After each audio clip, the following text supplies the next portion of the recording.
Hello everyone, आपका एक बार फिर से वेलकम करते हैं आज के हमारे इस फ्रेश वीडियो पे। तो आज इस वीडियो के अंदर मैं आपके साथ डिस्कस करने वाला हूं HDFC balance advantage fund diet plan growth के बारे में।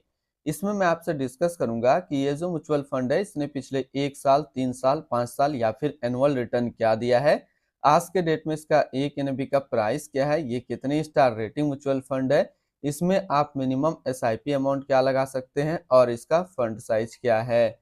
साथ ही साथ मैं आपसे डिस्कस करूंगा इसके अंदर कौन कौन सा स्टॉक लिस्टेड है और अगर आप इस म्यूचुअल फंड में कुछ पैसा जमा किए होते तो पिछले 1 साल, 3 साल, 5 साल के अंदर आपको क्या रिटर्न देखने को मिलता। और लास्ट में मैं आपसे डिस्कस करूंगा कि क्या हमें एचडीएफसी बैलेंस एडवांटेज फंड के अंदर इन्वेस्ट करना चाहिए या फिर नहीं करना चाहिए। अगर आपने ऑलरेडी इन्वेस्ट किया है तो आगे आप अपना एसआईपी या फिर लमसम के साथ क्या करेंगे। तो सबसे पहले हम लोग बात करते हैं HDFC balance advantage fund diet plan growth. ये एक हाइब्रिड म्यूचुअल फंड है जो कि डायनामिक असिस्ट एलोकेशन के अंदर आता है और ये काफी हाई रिस्क म्यूचुअल फंड है। इसने जो पिछले 1 साल में रिटर्न दिया है वो 40.15% का रिटर्न दिया है। 3 साल के रिटर्न की अगर बात करते हैं तो 3 साल में 25.40% का रिटर्न है। 5 साल के रिटर्न की अगर बात करते हैं तो 5 साल में 21.61% का रिटर्न है। और अगर एनुअल रिटर्न की इनकी बात करें तो एनुअल रिटर्न है 16.94% का। ध्यान देंगे अभी जो भी रिटर्न मैंने आपके साथ डिस्कस किया 1 साल, 3 साल या फिर 5 साल का, ये इनका वन टाइम यानी कि लमसम का रिटर्न है। अगर आप एक बार में कुछ पैसा जमा किए होते तो फिर आपको ये रिटर्न देखने को मिलता। अगर आप एसआईपी के थ्रू इन्वेस्टमेंट करेंगे तो रिटर्न आपको कुछ और मिल सकता है। तो क्या रिटर्न मिलेगा ये चीज मैं इसी वीडियो के अंदर आपके साथ डिस्कस करूंगा। अब हम लोग एनएबी के ऊपर बात करते हैं तो आज के डेट में इसका एक एनएबी का प्राइस है 545 रुपया 10 पैसा। रेटिंग की बात करें तो ये 5 स्टार रेटिंग म्यूचुअल फंड है। इसमें आप मिनिमम 100 रुपया लगा सकते हैं एसआईपी के तौर पे। और इसके फंड साइज की बात करते हैं तो इसका फंड साइज है 79,903 करोड़ का। अब बात करते हैं कि अगर आप इस म्यूचुअल फंड के अंदर कुछ पैसा जमा किए होते तो फिर क्या रिटर्न देखने को मिलता। इससे पहले अगर आपने अभी तक अपना इन्वेस्टमेंट स्टार्ट नहीं किया, स्टार्ट करना चाहते हैं तो इस वीडियो के डिस्क्रिप्शन में मैंने अपना डीमेट अकाउंट का रेफरल लिंक दिया है। अगर आप मेरे रेफरल लिंक से ज्वाइन करेंगे तो आपको कुछ रिवार्ड्स देखने को मिलेगा और आपको अकाउंट ओपनिंग या फिर अकाउंट मेंटेनेंस का कोई भी चार्ज नहीं देना होगा। अगर आप मेरे रेफरल लिंक से ज्वाइन करते हैं तो फिर आपको म्यूचुअल फंड में किसी प्रकार का कोई दिक्कत आएगा तो फिर मैं काफी हद तक आपका हेल्प कर पाऊंगा। अब अगर बात करते हैं कि इस म्यूचुअल फंड के अंदर आप मंथली 5,000 रुपया पर मंथ जमा किए होते तो 1 साल में आपका पैसा जमा होता 60,000, आपको मिलता 70,352 रुपया। यानी कि 1 साल में एसआईपी के थ्रू करीब आपको 17% के आसपास रिटर्न देखने को मिलता।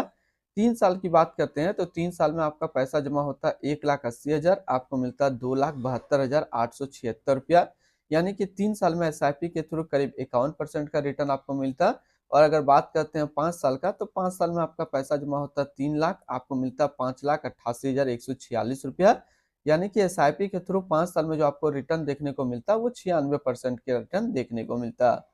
अब बात करते हैं कि अगर आप इस म्यूचुअल फंड में एक बार में 1 लाख रुपया जमा किए होते तो 1 साल में आपका 1 लाख रुपया 1,40,150 रुपया होता। 3 साल में आपका 1 लाख रुपया 1,97,194 रुपया होता। और 5 साल में आपका 1 लाख रुपया 2,65,978 रुपया होता। होल्डिंग की अगर बात करते हैं तो इसके अंदर जो टोटल स्टॉक लिस्टेड है वो टोटल 349 स्टॉक लिस्टेड है। अगर हम इसमें टॉप 10 और उसके सेक्टर वाइज डिस्कस करते हैं तो पहला नाम आता है एचडीएफसी बैंक लिमिटेड फाइनेंशियल क्षेत्र, coal India limited energy, state bank of India financial, ICIC bank limited financial, GOI sovereign, NTPC limited energy, Larsen and टर्बो limited construction, Reliance industrial limited energy, power finance corporation limited financial, GOI sovereign के क्षेत्र में है। अगर हम लोग इसकी holding analysis को देखें तो इक्विटी पे है 51%, डेप्ट पे है 28.8% और कैश पे है 18.7%। अब इसकी इक्विटी सेक्टर एलोकेशन को देखते हैं तो फाइनेंशियल पे है 32%, एनर्जी पे 22.6, अदर्स पे 18.4, कैपिटल गुड्स पे 8.1, कंस्ट्रक्शन पे 8, ऑटोमोबाइल पे 5.8 और हेल्थ केयर पे है 5.1%। यानी कि अगर आप इस म्यूचुअल फंड के अंदर पैसा लगाएंगे तो आपका पैसा इन सारे कैटेगरी पे डिस्ट्रीब्यूट होकर के लगेगा। इसकी डेबिट सेक्टर एलोकेशन को देखें तो अदर्स पे है 43.9, सोवर ग्रेन पे है 33.1 और फाइनेंशियल पे है 23%। इसके एडवांस रेशियो की अगर बात करते हैं तो इसका प्राइस टू अर्निंग रेशियो 17.79 और पीवी रेशियो 3.27। अगर आप इस म्यूचुअल फंड के अंदर अपना पैसा इन्वेस्ट करना चाहते हैं तो फिर मिनिमम लमसम आपको 100 रुपये का करना होगा, और अगर आप एसआईपी के थ्रू अपना इन्वेस्टमेंट करना चाहते हैं तो 100 रुपया से आप स्टार्ट कर सकते हैं।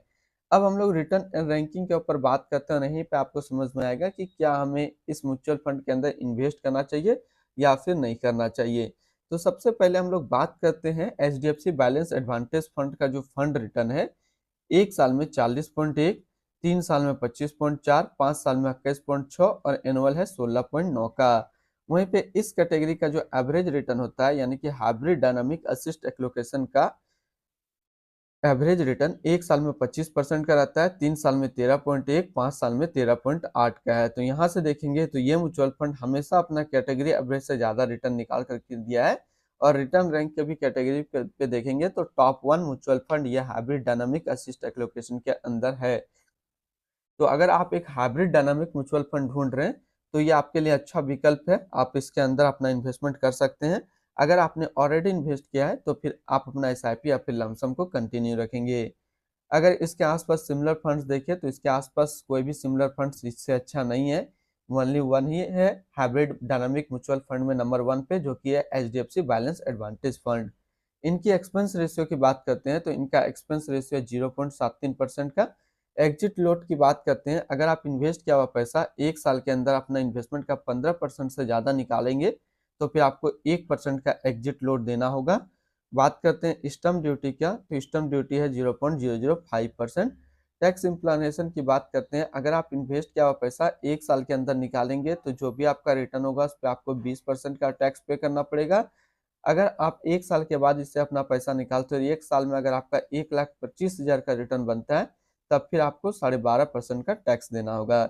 यानी कि शॉर्ट टर्म कैपिटल गेन पे अब आपको 20% का टैक्स देना होगा जो पहले 15% था। लॉन्ग टर्म कैपिटल गेन पे अब आपको 12.5% का टैक्स देना पड़ेगा जो पहले 10% का था। अब हम लोग बात कर लेते हैं इसकी fund house and investment objects को। HDFC mutual fund total assets में इंडिया पे नंबर 2 पे रैंक करता है। इसका टोटल असिस्ट अंडर मैनेजमेंट है 7,13,538 करोड़ का। बात करते हैं HDFC balance advantage fund direct plan growth, ये एक हाइब्रिड म्यूचुअल फंड है जो कि लॉन्च किया गया है एचडीएफसी म्यूचुअल फंड की तरफ से। श्रीनिवास राव राभोरी अभी इस फंड का करंट फंड मैनेजर है। इस फंड का करंटली असिस्ट अंडर मैनेजमेंट है 7,13,538 करोड़ का और लेटेस्ट एनपी है 545 रुपया 10 पैसा। बात करते हैं HDFC balance advantage fund direct plan growth, ये एक काफी हाई रिस्क म्यूचुअल फंड है। इसमें मिनिमम एसआईपी अमाउंट 100 रुपया का सेट किया गया है और मिनिमम लमसम भी 100 रुपया का सेट किया गया है। अगर आप इन्वेस्ट किया हुआ पैसा 1 साल के अंदर अपना इन्वेस्टमेंट का 15% से ज्यादा निकालेंगे तो फिर आपको 1% का एग्जिट लोड देना होगा। और इसकी फंड बेंचमार्क की अगर बात करते हैं तो इसका फंड बेंचमार्क है निफ्टी 50 हाइब्रिड कॉम्पोसाइट डेबिट 50:50 इंडेक्स। तो आज इस वीडियो के अंदर मैंने आपके साथ डिस्कस किया एचडीएफसी बैलेंस एडवांटेज फंड के बारे में। फिर मिलते हैं हम लोग नेक्स्ट को इस तरीके का वीडियो की अच्छी जानकारी को लेकर के।